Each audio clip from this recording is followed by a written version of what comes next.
Marissa Gowrie, Deputy Environmental Manager at the Ministry of Planning and Development's Environmental Policy and Planning Division and National Ozone Officer. Dr. Gowrie. Thank you very much, Rebecca, and just making sure that you can hear me. Hearing you loud and clear. Okay, excellent. Good afternoon, everyone, and a very warm welcome to another installment in our webinar series hosted by the Global Environmental Facility, or GEF, project entitled Energy Efficiency through the Development of Low Carbon Refrigeration and Air Conditioning Technologies in Trinidad and Tobago. These webinars are also in commemoration of World Refrigeration Day, which is going to be held this Saturday, June 26th. So just to give you a little background on this project, the Ministry of Planning and Development, in its capacity as the political focal point for the Global Environmental Facility, explored the possibility of utilizing some of our unspent allocation under the 6th replenishment of the GEF cycle to address improvement of the refrigeration and air conditioning, or what we refer to as RAC sector, to utilize environmentally friendly and energy efficient technologies. These discussions were facilitated through the GEF implementing agency, the United Nations Development Programme, or UNDP, given their history of implementation of the Montreal Protocol activities in this country. The Montreal Protocol, to which this country is signatory, deals with the phase out of gases damaging to the ozone layer. This collaboration led to Trinidad and Tobago being granted approval for the largest ever grant-funded national project under the GEF. The overall goal of this 4-year project is to create a sustained market change towards the adoption of low-carbon RAC technologies in Trinidad and Tobago, which we hope will deliver multiple benefits at the local, regional, and global levels. It will also assist this country in achieving the Sustainable Development Goals, in particular those related to climate change, and ensuring access to affordable, reliable, sustainable, and modern energy.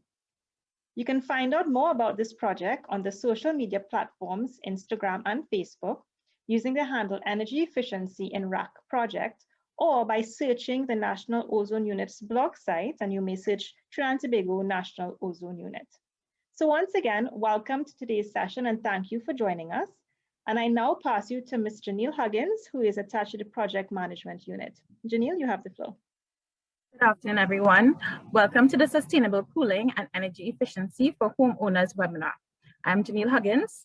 I'm the Project Assistant under the Project Management Unit. So today we're going to commemorate World Refrigeration Day, and this celebrates the people and technologies responsible for creating and maintaining the world we live in, a world dependent on temperature-controlled environments. Centered around June 26th, the event is supported globally by industry, professional groups, scientific and engineering associations, as well as by governments and individuals. Refrigeration and air conditioning is at the very heart of our modern life. There are more than 15 billion people employed within the industry worldwide. The total number of refrigeration and air conditioning and heat pump systems in operation worldwide is about 5 billion. Those systems provide the conditions we require for health, comfort, worker productivity, manufacturing, and essential environments for food, pharmaceuticals, and digital data. Dedicated professionals design, build, and maintain and regulate them, as well as educate new generations of practitioners. There's a growing need for sustainable cooling and energy efficiency in our homes. Today's webinar will feature this as a specific need and how you as an individual can contribute to sustainable cooling and energy efficiency for a better world. Today we have two speakers. One is our moderator, Anselm Simon. Anselm Simon is the National Project Coordinator in Trinidad and Tobago. Anselm Simon holds a master's degree in Industrial Innovation, Entrepreneurship, and Management from the University of Trinidad and Tobago, and a bachelor's degree in Chemistry with Analytical Chemistry from the University of the West Indies. He has more than 10 years work experience in the area of quality assurance and control, project management, business process reengineering, process improvement, and entrepreneurship. His most recent accomplishment is the development and implementation of a professional certification system for the refrigeration and air conditioning sector in Trinidad and Tobago. This certification system was able to uplift the industry enable Trinidad and Tobago to meet its obligation under the Montreal Protocol and contribute to the nation's development goals of creating a world-class workforce. ANSEM also is instrumental in the development of Trinidad and Tobago's National Coolant Strategy 2020. As a strategic thinker, team player, and industry expert, as well as my boss, ANSEM Simon is a project manager of the UNDP team, working with the National Ozone Unit of Trinidad and Tobago on the project mentioned earlier. Ronaldo Jalil, who is our energy efficiency expert, has over 7 years of experience as a project engineer and a consultant for the development of sustainable energy projects. He has developed training courses in energy efficiency and renewable energy to impart to persons economic benefits of identifying potential energy saving opportunities and implement strategies to reduce energy use, minimize costs, reduce greenhouse gases emissions, and improve business performance. Ronaldo is always willing to work towards a greener and more economically sustainable future for Trinidad and Tobago and the Caribbean. I now pass you over to Ronaldo Jalil.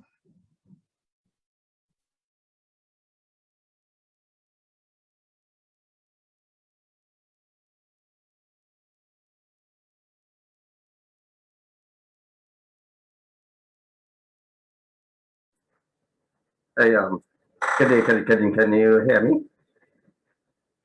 Hello, can you hear me?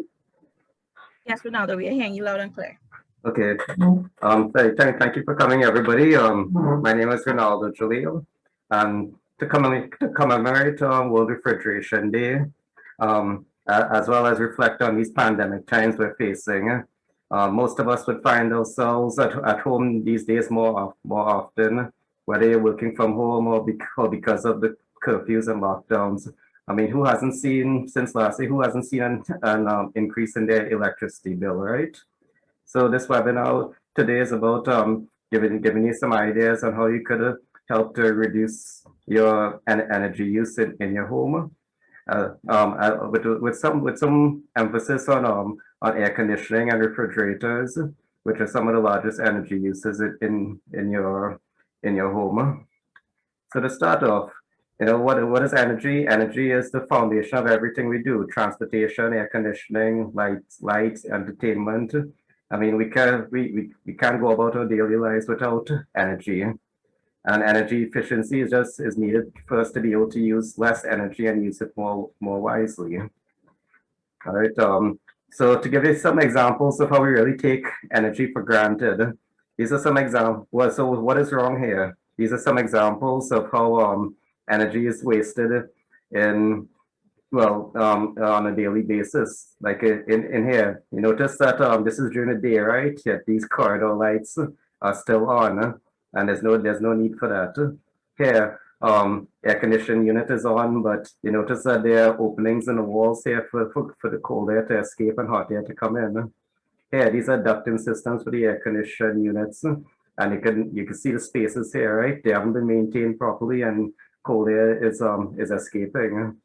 So these are like examples of how energy is being taken for granted, but it does come at a cost.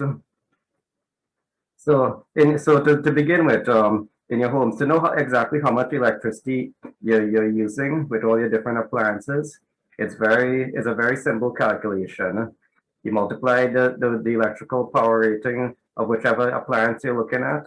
For example, your TV, and you multiply it by the amount of hours you think you'll use that TV for the day or any other appliance. The electrical power rating can actually be found on the electric label behind any appliance. Okay, in watts or kilowatts. So you multiply your watts, your kilowatts multiplied by the hours you use every day. Yeah, and getting your kilowatt hours, which goes directly into your electric bill. And here are some examples. You see, this is what a typical residential electric bill would look like. And what you want to do is try to, in order to reduce your overall bill, you need to reduce this number as much as possible, right? Let me give you an example. Calculating how much energy you're using for the different appliances. Here's an example of a steam iron, right? This is the electric label on a steam iron. It says its electrical power rating is 1,000 watts or 1 kilowatt. And let's just assume that On average, every day, if you had to give an average for every day, you say you use your steam iron like 15 minutes every day. Now, if you add up 15 minutes for every day up to 2 months, that'll come up to like 15 hours. Multiply one kilowatt hour by 15 hours, you get 15 kilowatt hours that goes directly to your electric bill right here. Now, this is just a steam iron alone. Remember, you have all the other appliances that'll contribute to this the overall figure here, which you'll get charged on the electric bill at the end of every 2 months. So estimating how much energy you're using is a simple calculation. And now to be energy efficient, you just have to do one or more of the following. Replace the current technology with a newer state-of-the-art alternative. For example, we hear about LED bulbs today, right? I mean, our electrical utility company has been giving us free LED bulbs to replace some of the fluorescent and incandescent bulbs in our homes. So yes, replace the current technology. Also purchase equipment appliances with a lower electrical power rating. For example, modern day refrigerators would use less watts, like maybe around 200, 300 watts, while refrigerators from let's say let's say like more than 5 to 10 years ago would be like 500, 300 watts. Okay, just look at the electric label and try to buy the appliance that you think would use the lowest electrical power rating. And also third, simple behavioral change, just to reduce the amount of time you use different appliances. Let me give you a practical example here of energy efficiency with a street lamp. This is maybe you might normally see this type of street lamp on a highway with the orange light. This is a 250 watt high pressure sodium lamp. If this was to be replaced by the LED equivalent, which is 100, it just uses 100 watts of power instead. That's like 60% of the electricity saved for the entire year. And energy efficiency isn't just about reducing the energy and reducing the cost as well. It is about improving quality of life as well. I mean, tell me, wouldn't you feel safer driving at night in this type of light than in this one? So energy efficiency is about reducing your costs and improving your quality of life as well. This is just to show you a little graphic to show you a study that was done by the Energy Chambers some years ago, back in 2017. What this graph is basically showing is that 43% of all residential power used. These people's bills are over 2,000 kilowatt hours. And from what the study said is that this is enough to power a small petrochemical plant for a year. So that's just to tell you how much in Trinidad and Tobago how much we waste electricity in our homes. I know tips like what I'm going to show you now will really help a lot in you playing your part in making a difference for us to become more sustainable with our energy use. So ways to reduce your electric bill. Turn off your lights, air conditioning units, devices when not in use.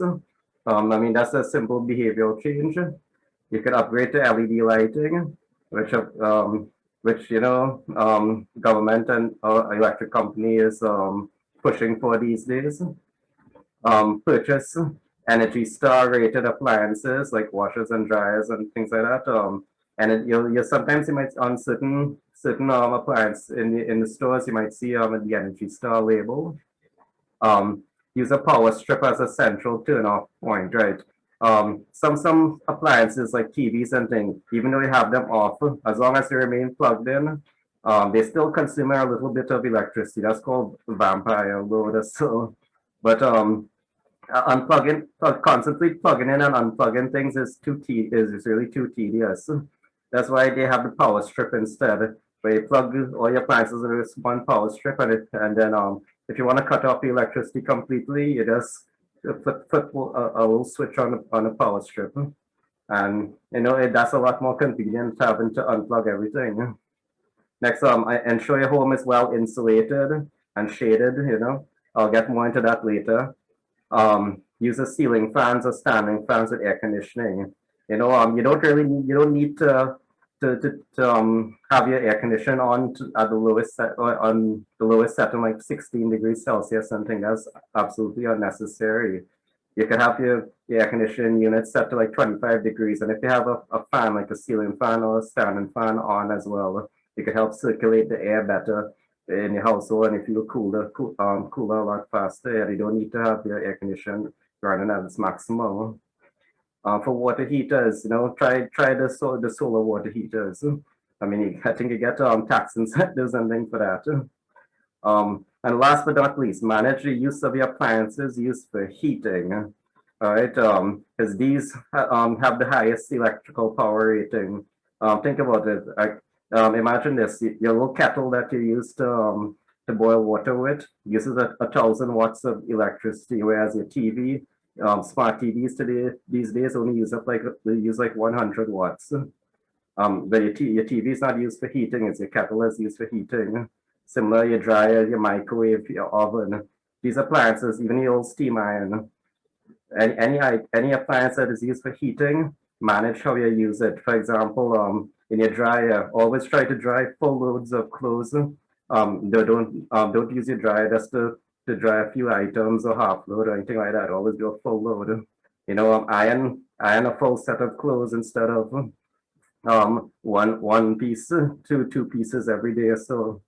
All that could help in managing your energy use, especially with these high energy appliances. All right, and so this is just to summarize this part here.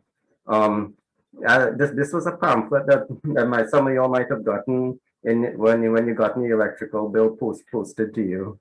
This was a pamphlet from the Regulated Industries Commission, which basically is just giving you an estimate of how much you expect to pay for different appliances in your home. Just show you this to show that so the appliances that use up the most electricity, well, other than the water heater, which I explained how you could how you could be energy efficient with a water heater already. Air conditioning uses up the most electricity in your house. As secondly would be the refrigerator. So air conditioning, you know, takes up about 30 to 70% of the total electricity in your home. And you know, many air conditioning systems were not designed to be energy efficient, but this is changing worldwide. So why? So to get more to put more emphasis now on sustainable cooling and why we need energy efficiency to achieve sustainable cooling. So why energy efficiency for air conditioning units? Well, first, I mean, some of y'all heard, so maybe whether you believe climate change or not. The fact is 2020 was found by NASA data, was found to be one of the hottest years on record just last year. And this is NASA we're talking about. So yes, the world is becoming warmer. Also, look at this other interesting article here. You see what the coronavirus pandemic has disrupted our lives so much. Well, did you know that there are actually other viruses and diseases hidden in the polar ice caps? And if these melt, I mean, what if something worse than coronavirus ever comes about, you know? So, I mean, this climate change is nothing to be taken lightly. But we could all do our part in reducing climate change by trying to be energy efficient with our appliances, especially our air conditioning units. Energy efficiency is important, so because you want to reduce the electricity costs for your air conditioning units. You want to maintain the longest lifespan, fewer repairs, and longer time before you have to replace an air conditioning unit, as well as minimize wear and tear and reduce the refrigerant leaks to the atmosphere. Refrigerant gases in air conditioning units, right? They could also contribute a lot to global warming and climate change if they escape because of poor maintenance and they get into the atmosphere. All right, and also you need air conditioning because for your health and comfort as well. I mean, for those of you who are working home these days because of the pandemic, could you really function if you're not comfortable? Could you function at work if you're not comfortable? No. So, and this is why it's important. So, for the first thing when you're looking to purchase an energy efficient air conditioning unit, the first thing you should be mindful of is a certain number called the energy efficiency ratio or rating, or also called the seasonal energy efficiency ratio. You might see SER most times. This could be found like on the brochures or on labels of air conditioning units you're looking to purchase. So if you can't see it, ask the salesperson about it. Basically, what SER means is that let's say a SER value of 10 means that it takes like 1 unit of electrical energy to remove 10 units of heat energy from a room. And the higher the number means more units of energy, more units of energy compared to let's say more energy is being removed. Like a SER of 19 means more work is being done compared to for just one unit of electricity being used. So the higher the SER number, the more energy efficient the air conditioning unit is. Just bear in mind though that the higher the number, the more costly the air conditioning unit is. So how do we use this number as a sort of threshold to determine what is energy efficient and what is not? Well, there aren't really any standards in the Caribbean, but in the USA, it's worth knowing that with their policies, any air conditioning unit below 13 or below a rating of 13 SER cannot be bought or sold in the USA at all. So, and this was actually a policy they implemented that actually saved billions of dollars in the United States, all by simply telling consumers that they can't purchase any air conditioning unit under 13 SER. So if you want to use this number to determine, okay, I want to buy an energy efficient air conditioning unit, and you can maybe use some America's standards to say, okay, if you see an air conditioning unit that's less than 13 SER, then that should not be considered an energy efficient air conditioning unit at all. So anything 13 and higher should be considered energy efficient. So bear that in mind when you're looking to purchase a new air conditioning unit. All right, and also there is a name for very energy efficient type air conditioning units. It's called the inverter air conditioning unit. These are the ones with the very high SER numbers, like 19 and things. These are the inverter type units. All right, these actually work a lot more efficiently, less breakdowns, less refrigerant leaks. The only major disadvantage to really is that it costs a bit more for its initial purchase, but it'll save money on the electric bill, but it costs a bit more. And I mean, what I could tell you is, as a homeowner, you could try to make the most economical decision. Let me give you an example from my personal experience. I had to purchase 2 new air conditioning units, one for my room, one for a guest room. Now, as you know, these days with the pandemic, you're not going to have guests over very often. So I just bought the normal air conditioning unit, but 13 SER, of course. But I just bought a normal air conditioning unit, put it in the guest room, whereas the one in my room that I'm using all the time, because especially being home now with the curfews and things, and it's constantly on, I bought an inverter instead, because I know I'll be using that air conditioning unit much more often, whereas I know the one in the guest room, well, I won't be using at all really. So why pay the extra for the inverter unit? So it's up to you as a consumer to make a decision that you think is most economical for you based on how often you think certain air conditioning units you're going to use. If you buy a new air conditioning unit that you know you're going to be using constantly, I would really recommend trying the inverter unit just to see a decrease in the electric bill every 2 months. And with that, it's also important to know that the size of air conditioning unit you're purchasing. Now, the size of the unit, you have all kind of sizes from like 12,000 BTU, 18,000 BTU, 24,000 BTU. So these are the kind of sizes your normal sizes you would see when you're looking to purchase new AC units. You need to bear in mind that the sources of heat that are inside your room. Like if you have windows open, usually without blinds or anything like that, you have a lot of solar radiation coming in. So your appliances, most electrical appliances would give off some little bit of heat. Your lights give off a bit of heat, and also the amount of people you have you expect to have in your room on average. Every person gives off heat, and the size of the air conditioning unit depends on these sources of heat, as well as the dimensions of your room, your length, width, and height. So, right, improper. So it's very important to note that air conditioning units for a particular room have to be of the right size. It cannot be too big, oversized. It cannot be too small, undersized. Undersized, of course, it wouldn't cool your room properly. An oversized AC unit, it'll cool your room too fast. It would strain the unit, and it'll break down. It'll break down faster, and you might have to end up replacing it anyway. So in order to determine what's the right size of unit, what most air conditioning companies do is they would send they would offer to send a technician to your home just to take measurements of your room and to see what sources of heat are coming into the room and determine for you what is the best size of air conditioning unit.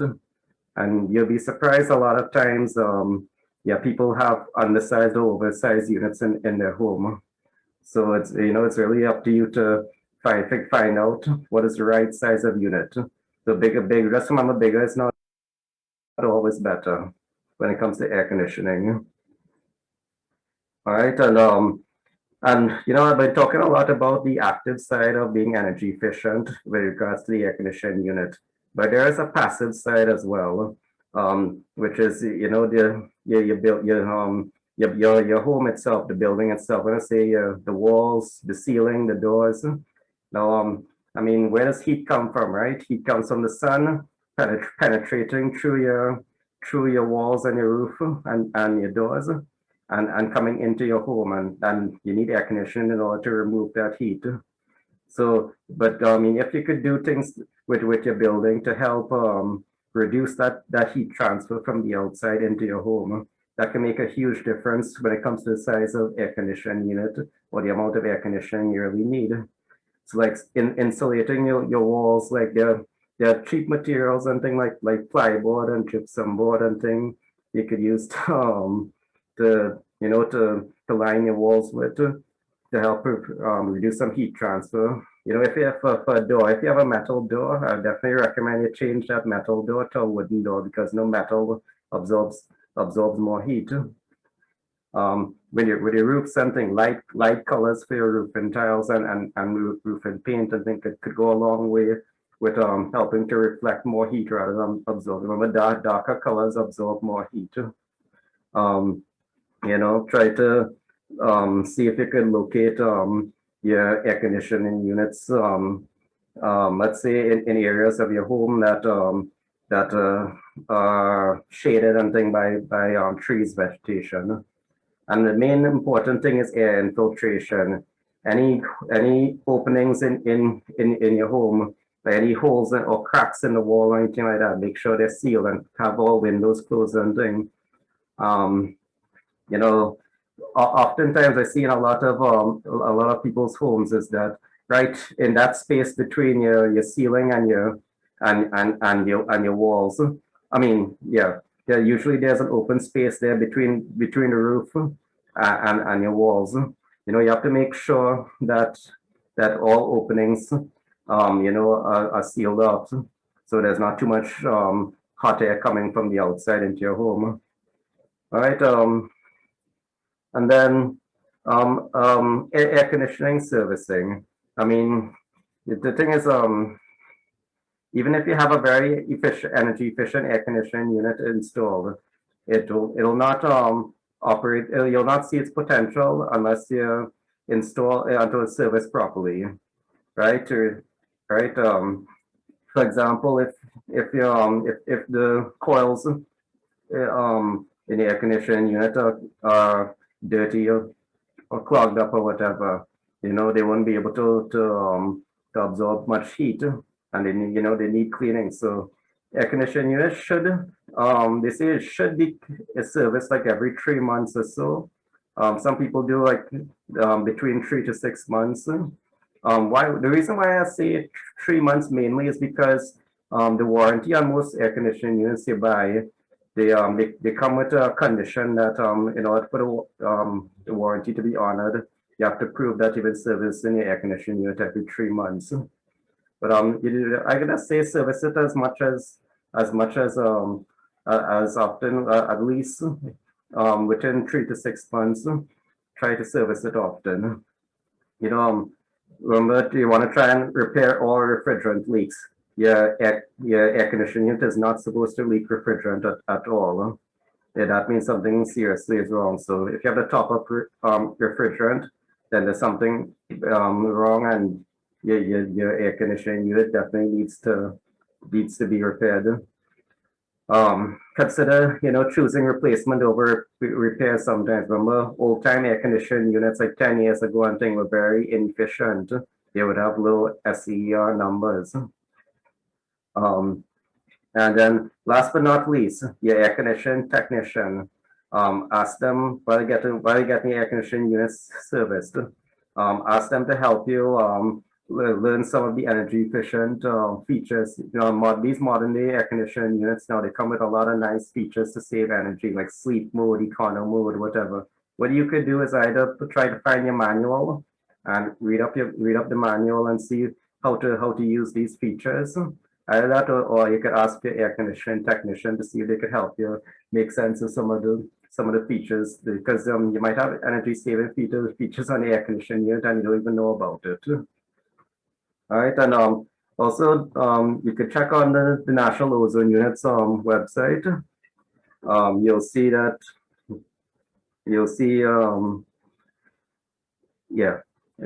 did some quick and easy tips for air conditioning units to do it yourself. Okay, right. So, and then that's most I could say about air conditioners. What about refrigerators now? So basically, it's very simple. Being energy efficient when it comes to refrigerators is very simple. First thing I like to say is the type of refrigerant gas used. Like what you should do is, if you want to purchase a new refrigerator, definitely look for the one that uses the R600A refrigerant gas. Ask the salesperson or so about it to look in the specifications and find out. Why I tell you this is because this gas does not have any impact on let's say on global warming like the other types of refrigerant gases do. This is a very clean green refrigerant gas. Okay, you could be contributing a lot towards positive for preventing climate change just by getting a refrigerator that uses this gas alone.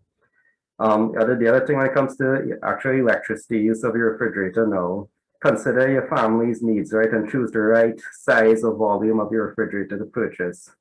Also, and then find a refrigerator that uses the least amount of watts on the energy label.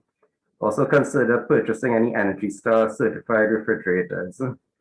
Now, when you're choosing refrigerators, there are different types of refrigerators. This here with the top mount freezer is actually the most energy efficient type of refrigerator compared to these others. Now, this one is the same top mount freezer, except you notice there's an ice dispenser here. Now, an ice dispenser actually uses could use up to 20% more electricity than the fridge without the ice dispenser. So and it's up to you really. Is an ice dispenser so much of a not having an ice dispenser, is that so much of an inconvenience? Is it so hard to just fill a few ice trays with water and put it in the freezer? Think about that. Is it really worth spending 20% more electricity on your fridge? All right, there's this one. This one is with the freezer. At the bottom, rather on the top, it uses a lot more, like almost 30% more energy. So you definitely don't want to you don't want to get a refrigerator like this. Then there's a side-by-side refrigerator. If you have a very large household, then this top mount refrigerator might not be the best choice for you if you have a very large family, because the side by side ones could hold more food items. If you have to get a side by side refrigerator, you at least try to opt out, try not to get one with the ice dispenser. Okay, because like I say, I mean, you're already spending a lot of it on electricity for this big refrigerator already. Having an ice dispenser would only make you spend a lot more. All right, and these are ways it could be energy efficient when it comes to refrigerators. So this coming down to the end, we just want to summarize. You have your cost benefits, you have your environmental benefits of being energy efficient. You see direct electricity savings, less having to repair and replace your appliances. It can also improve your building value a lot by having a very energy efficient building as well. Also environmental benefits as well. You know, you're contributing to helping to reduce greenhouse gas emissions like carbon dioxide emissions and refrigerant gas emissions that could contribute to climate change. You're also improving the quality and productivity while you're working, because I mean, better air conditioning gives you better comfort, and when you're comfortable, you could work better. Also, the ability to meet global and local greenhouse gas emission requirements. So the way forward we want to go is look at this picture. Just to summarize, a lot of air conditioning units, a lot of lights. We want to try to go from this to this, right? See the difference between the two pictures. So thank you for listening. And if you have any questions, please type it into the question answer section. I'll be happy to answer them. And thank you for listening.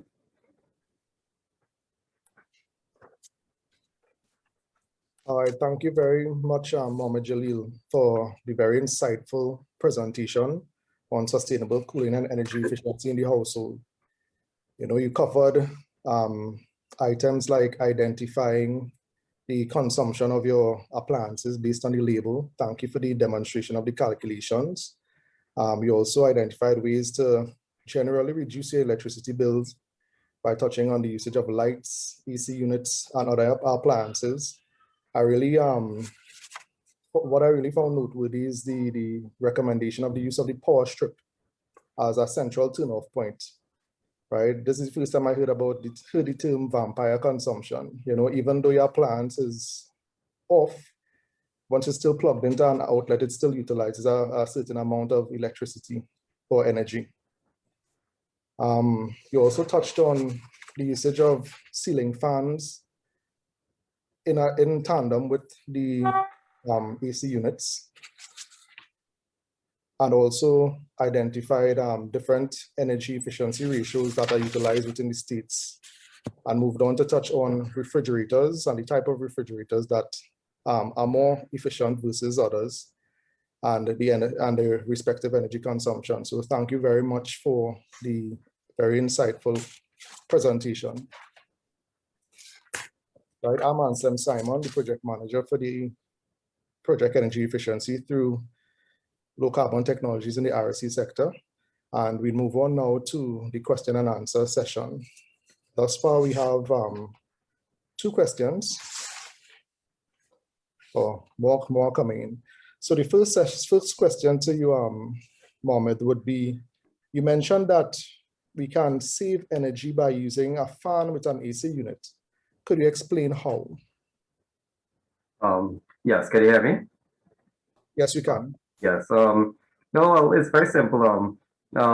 First of all, a fan cannot actually remove heat. The cold is the absence of heat. A fan can't actually remove heat, but what it can do is circulate air and blow the air around more, circulated better throughout your room. And so while the air conditioning unit is producing cool air as a result of absorbing the heat from your room, right? Producing cool air. The fan now could help to blow that cold air and circulate it around better.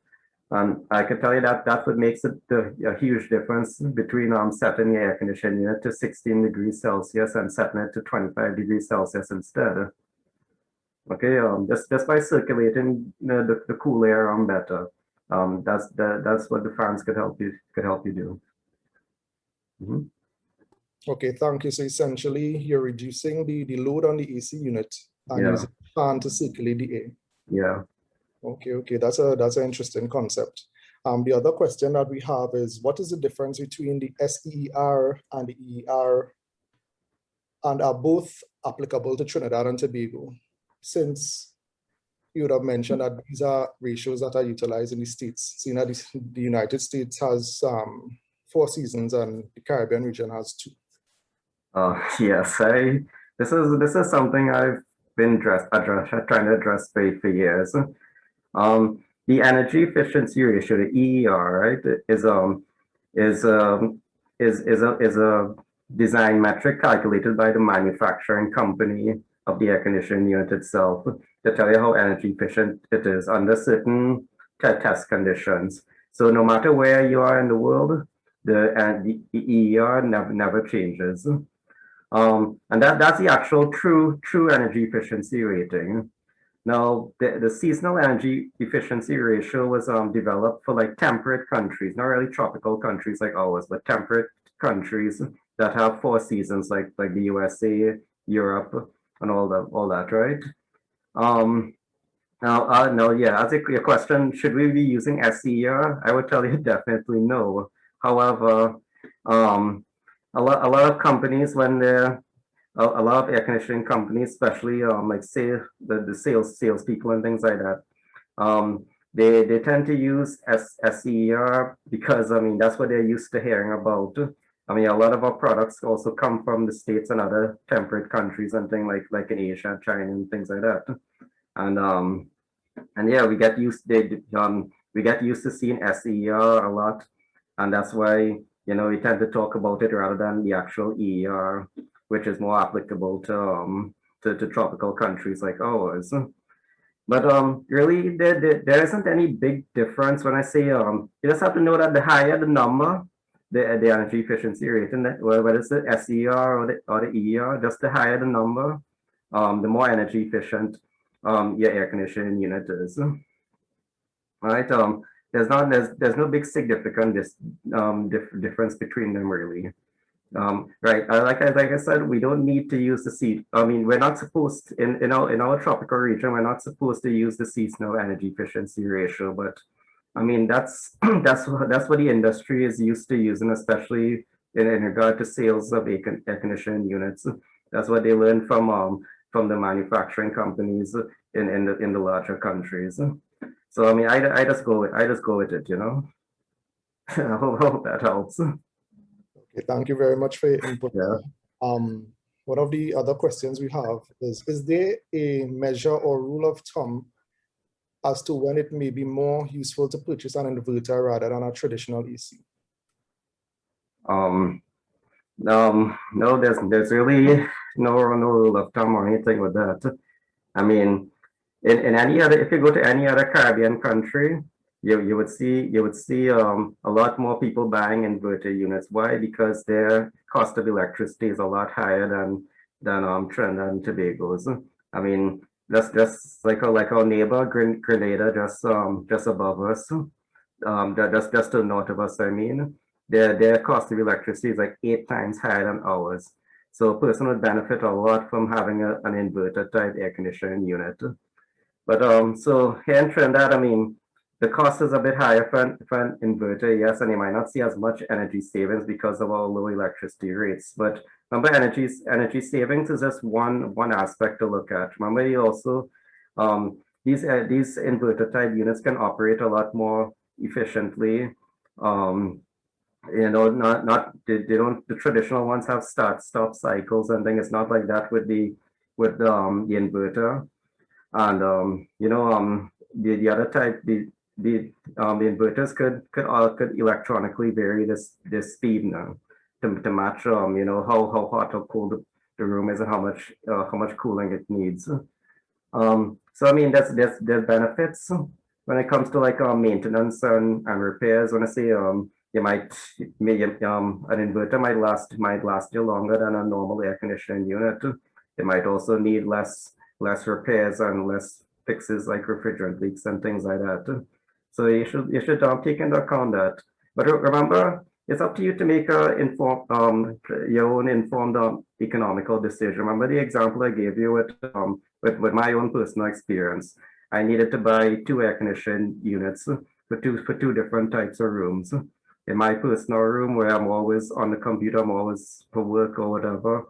I always have the lights on, everything. Yeah, I decided to buy an inverter because, you know, I know it will operate a little bit more efficiently. It will also save me some dollars on my bill. And I have seen like about almost 40 to 50% decrease in my electricity bill because of that one inverter unit, and maybe a few LED lights as well.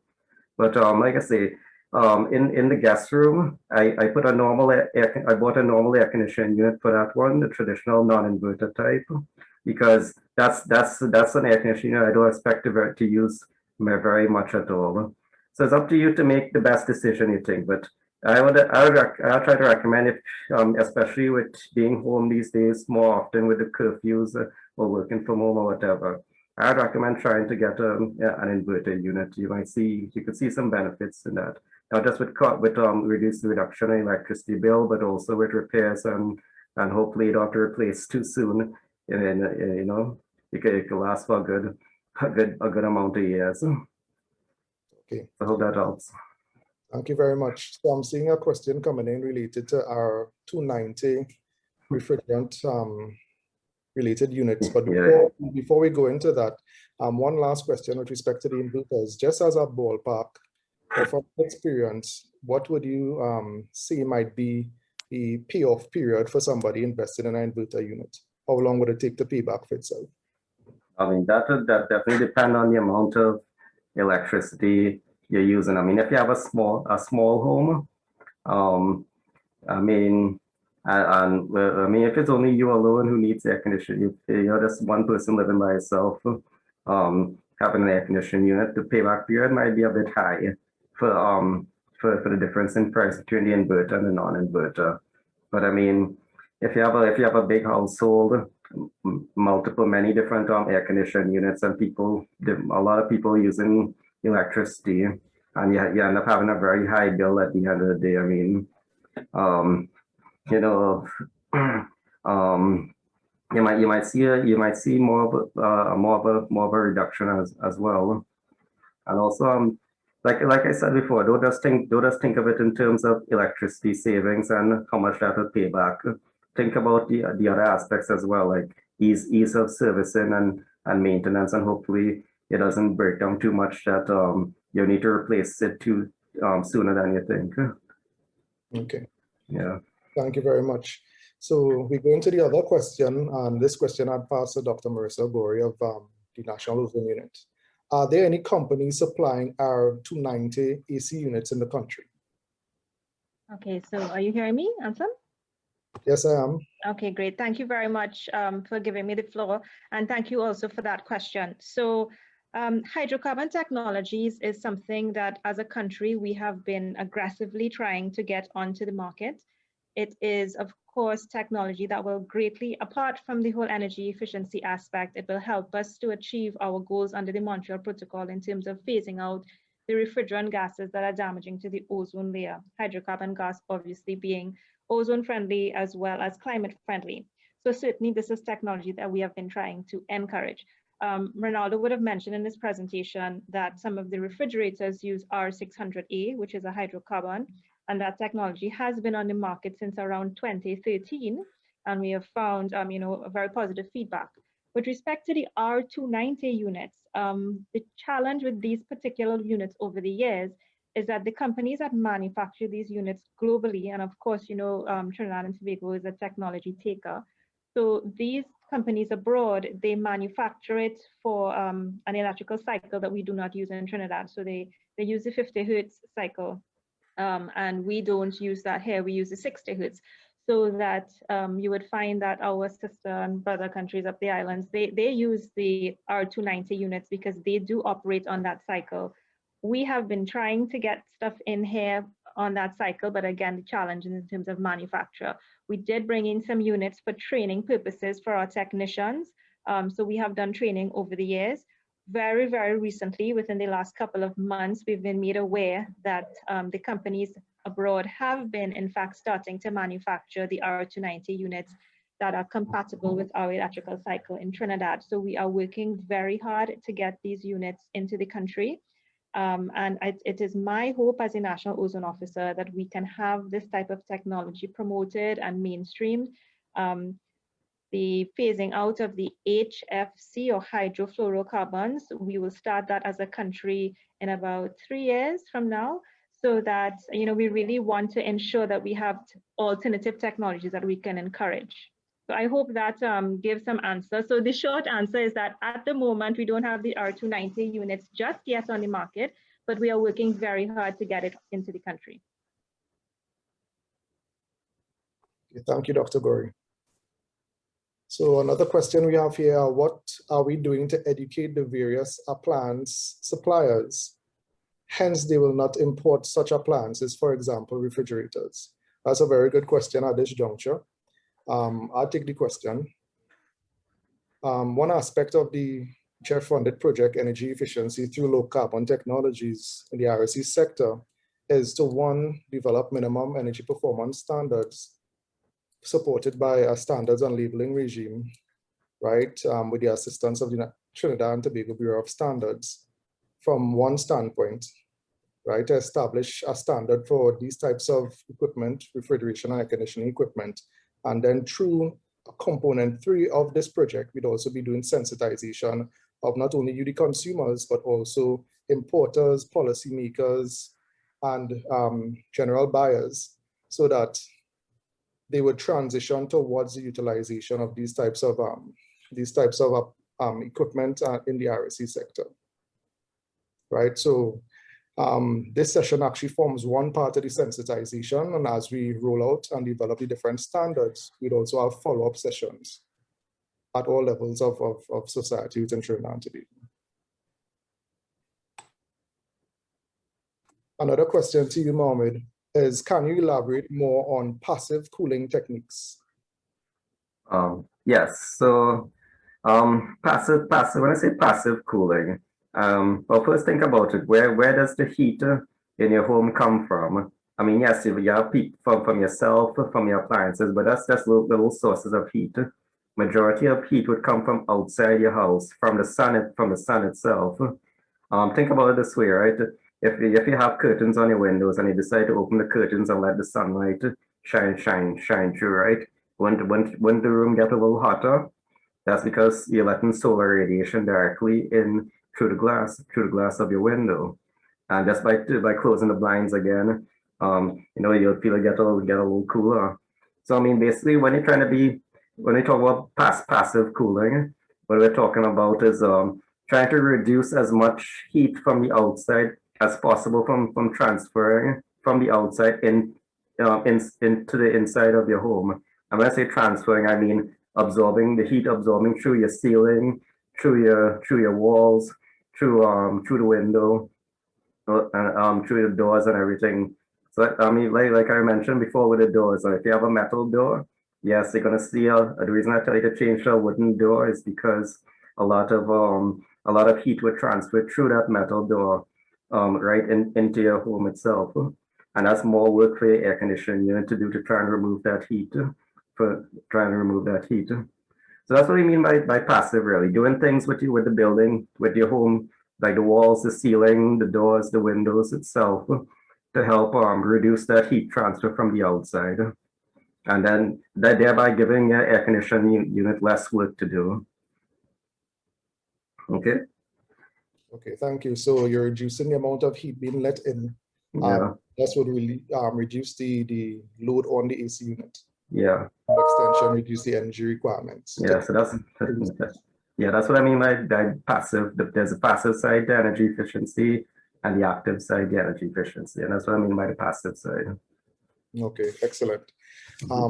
One other question, should all appliances, example, fans, microwaves, electric stoves also be unplugged when not in use? I guess, I mean, yeah, well, I wouldn't say it really, that's a decision you have to make on your own. Because yes, every appliance would contribute a certain amount of vampire load to electric bill. Remember that our rates in Trinidad and Tobago are our electric rates are very low. So vampire loads are not much of a concern to anybody down here compared to other countries like the USA and the other Caribbean islands. Now, yes, every appliance would absorb a little, even if they're switched off, they would still absorb a little bit of electricity. Now, when it comes to like every single appliance, like certain ones like TVs, like your TV and fan and things like that, you could use a power strip for. When it comes to like your microwave and like a toaster oven and things like that, what I've found is that what you could do is ask your there are outlets like there are certain outlets or sockets or so that come with a disconnect switch. I actually have one in my home for like for the microwave and toaster oven and fridge. When I say a disconnect switch, just push the knob and it disconnects the electricity coming in, even if you're not using the appliance. What you could do is maybe ask an electrician to install that special socket outlet, whatever you call it, with a disconnect switch on it. I believe it's called GFD, ground force. Sorry, I forgot the acronym. Yes, but I know it is this. It's called GFDI switch. So you could try that for those type of appliances like your oven and microwave and refrigerator and thing. But I definitely wouldn't suggest, especially with your refrigerator, that has to be kept that's always on all the time anyway. So why would you want to unplug your refrigerator? As for your microwave and those heating appliances, I tell you, that use up a lot of watts, I wouldn't suggest unplugging them and thing. But you can maybe try the disconnect switch just in case, yeah. Okay, thank you very much for that in-depth response. Yeah. We have two other questions before we close. One is it wise to build homes with vent blocks to reduce the amount of heat that is trapped in the house during the daytime? Vent blocks to reduce. I guess that is trapped in the heat during the day. Vent blocks. Yeah, I guess that's one passive cooling. I haven't really looked into much on vent blocks and things. Just the amount of heat that's trapped. But I honestly I can't really answer this question too properly because I'm not sure if it'll allow too much heat from the hot air from the outside to come into your home. It's something I need to look into more, but I haven't considered this. Okay. So, thank you for your input. yeah. Okay. The last question that we have, right, it's a general question. Can you recommend a software to perform your own AC sizing that is not expensive and doesn't require a license? Based on your experience, if you've been exposed to any type of software that does that. So sorry, no, I certainly would not suggest you try any of those online calculators and things because those are for like companies and companies in countries like America and things. Like certain companies in America have calculators you could use, but remember, those countries have a much different climate than our tropical Caribbean countries. So definitely would recommend you trying to use those type of calculators. So what we need is a calculator that is suited programmed with the right climate conditions and calculations for our particular climate. Now I don't know if there is an organization called ASHRAE, the American Society for Heating and Air Conditioning and Refrigeration Engineers. ventilation engineers and all that. I mean, if you had to try and develop a calculator like that here in Trinidad, it would have to follow ASHRAE's standards, especially for tropical countries. So I don't know any kind of calculator that has been developed like that yet. I've actually been thinking about working on developing such a calculator myself as well. But like I say, it'll have to follow a certain body of standards for calculating. Like I would say ASHRAE for sure. Okay, thank you. So you could explore that for future presentations. Yeah. I'd like to take this opportunity to thank you, Mohammed Jalil, for presenting for us today on this very interesting topic, covering items as identifying your energy consumption of your appliances, tactics and strategies whereby we could reduce the energy consumption of our ACs, and also identifying energy efficient refrigeration technologies. You know, I really didn't know that the top-mounted freezer type refrigerators are the most energy efficient. I actually have a French door. I think I'm not saving much energy with that. Right. At this time, I'd just like to yield the floor to Ms. Janelle Huggins, who would officially close the session. Awesome. Yes, indeed. I want to say the session was indeed a fruitful one. I learned so much, and yes, I am thankful for the knowledge that you have imparted to us. Ronaldo, I definitely need to service my AC. It's giving a lot of trouble. So thanks for that reminder. And we just want to thank you for, bringing that breadth of knowledge to us, that depth of knowledge to us, and providing those practical tips that we can, try to make a push to become more energy efficient. I also want to thank the moderator, Mr. Anson Simon, for such a fruitful discussion. We had so many questions coming from the audience, and it was indeed a rich discussion that we had with you. So we want to thank you for that. I want to thank Dr. Gauri for her warm introduction and her questions, her responses to the questions that were asked, the project management unit team and the National Ozone Unit for their support. You guys did so many things in the background, and I just want to say thank you for that.